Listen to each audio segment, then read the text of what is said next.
সব কিছু দিয়ে মা লক্ষ্মী সেজে উঠেছে, বসেছে পদ্ম পাতায়, হাতে পদ্ম ফুল, ধানের ছড়া, পাশে আছে গাছ, সিঁদুরের গাছ কৌটো, পাশে আছে সিঁদুরের গাছ কৌটো, আলতা, সিঁদুর, শাঁখা, যা লাগে।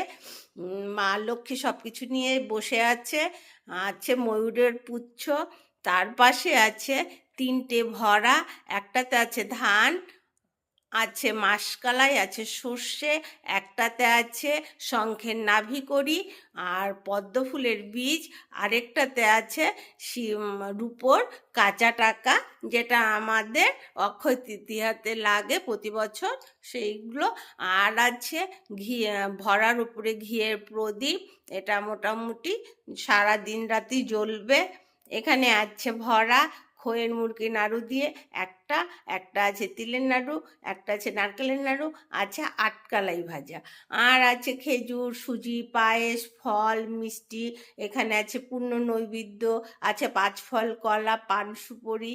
এখানে আছে পঞ্চদেবতার নৈবেদ্য, ঘট সাজিয়ে রেখেছি। আর সব কিছু ফুল, বেলপাতা, তুলসী পাতা, ধান দুব্বো সবই রেডি আছে। সব কিছু রেডি করে বসে আছি পুরোহিত মশাইয়ের জন্য। এখন পুরোহিত মশাই চলে এলেই পুজো হয়। সবই মোটামুটি সাজিয়ে গুছিয়ে দিয়েছি।